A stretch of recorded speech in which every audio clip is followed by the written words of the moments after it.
Yeah, Nana Mwakuna Fana for me, I said you. Yeah, Nana Friana Fana for me, and I know. I come back, we are from Morada. I'm going to never in you. Hey, animal, boy, my bye, animal, bye, animal, boy, me.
In the early hours of day 3 of our tour, we moved straight to Cape Coast Castle in the central region of Ghana.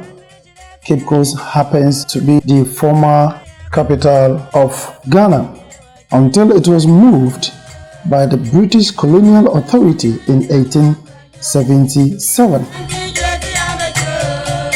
During the days before the 1877, everything that happened in the country was headed by Cape Coast because Cape Coast happened to be the administrative authority in Ghana.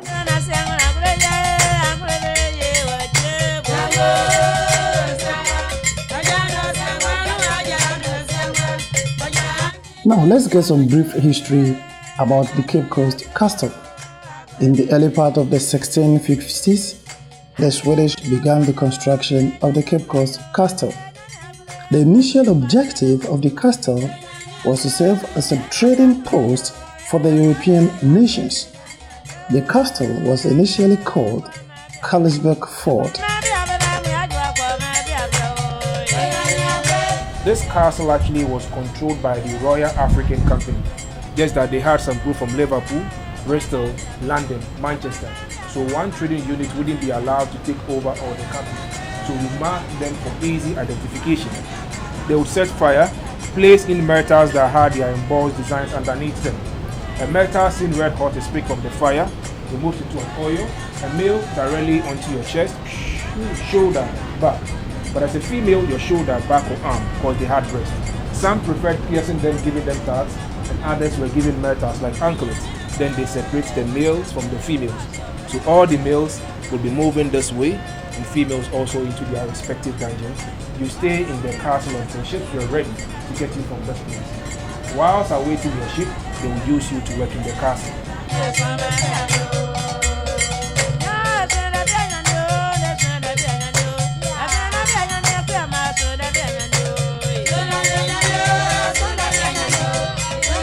We are moving into the male dungeons, but then get to know whilst the captives were staying down here, right above them the English had the church, the name Society for the Propagation of the Gospel, SPG, today we call it Anglican Church, established around the 1740s there. 1800s a new church came down here, we call the Methodist Church. So 2 churches operated here, whilst humans were also being traded in the same place. We are moving down there. Please get to watch your steps because it is a bit slippery here. So please, we come this way.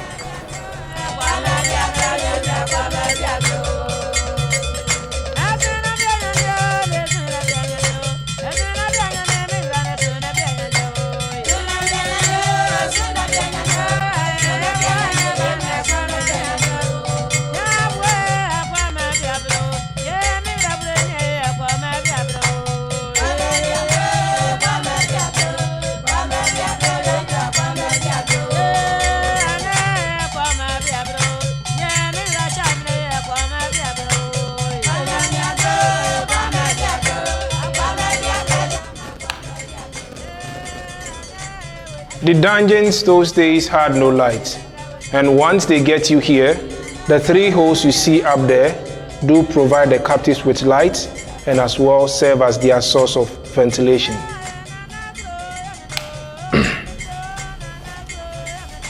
We have 5 chambers in the male dungeons, and we stand in the first one. We just came from the second, the third, the fourth, straight to the 5th one over there. A chamber as we stand, once fully loaded, is expected to hold about 150 to 200 strong people. That is to say, once the 5 chambers are fully loaded, it should hold about 700 to 1,000 humans. But then because humans were raided, kidnapped, they wouldn't always get them in numbers, so sometimes a place can even take as less as 50 or even lesser than that. Get to know in the castle there is no bath for you, because the only place you had your bath would be at a sin mantle. After that place, no bath. The same place you stand is where you get to defecate. In here you urinate and as well you sleep. A lot of them got sick because once they keep them in here, communicable disease easily will spread amongst them. Aside that, the unhygienic condition they had in here would add up to the illness, cholera, malaria, fever and other sort of diseases. Not all of them were fit enough to make it out of this place due to the condition. Some of them died in here. But when you die in the dungeon, there wouldn't be any befitting burial for you. They do ask the domestic captives to get the bodies, they load them in sacks, add cannonballs to give it weight, tie them and will dump these bodies straight into the sea.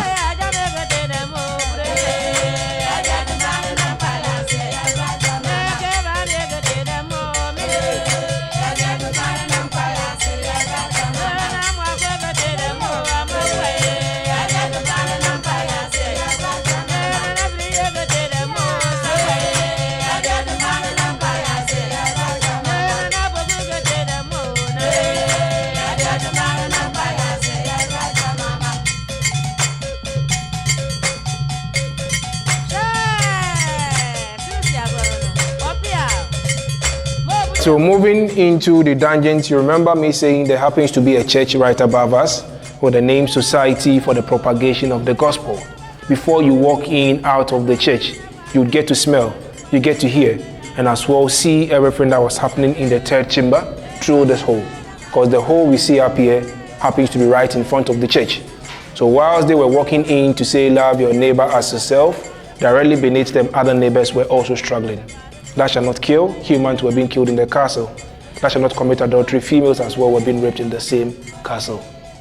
Up there as well at a point became a classroom, not for purely Africans, neither purely Europeans. It was only designed for the mixed race or the mulattoes. The kids they had with the blacks were those that were brought up there to be educated. And most of these kids going in and out of the church also got brainwashed and became slave merchants in the castle as well.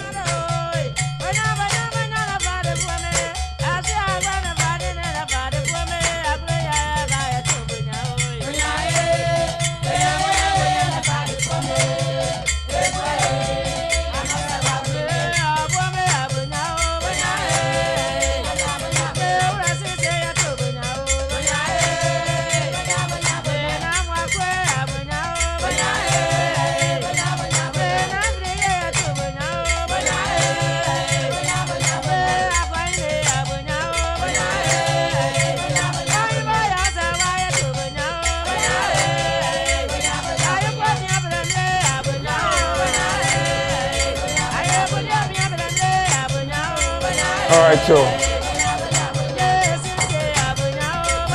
this happens to be the bedroom. So that same person having the living room had this place as his bedroom. And mostly what I do talk about the bedroom is the ventilation. And I'm sure we also how smaller the vent for the captives were down there. And from the 1st to the 5th chamber, only 9 smaller holes were provided for the 1,000 or 700 humans staying down there. Half of his window over here, we can see 6. Meaning there should be an extra 6 here. So one window alone, the holes over there, actually we can get 12. So 1,000 humans were sharing 9, but then one window for the governor is having 12. He's having 5 windows here, having 9 in his living room, and having 2 here. So 2 plus 5 plus 9 gives us 16. And 16 multiplied by the 12 gives us 192 for one person, whilst 1,000 humans were also sharing just 9. And that gives us the big difference between where the governor stayed and where the captives were also staying. Second time that I visited this place. and it's just too much to know how people can treat each other and continue to treat each other. You know, when you come here, you just don't forget. You just don't forget.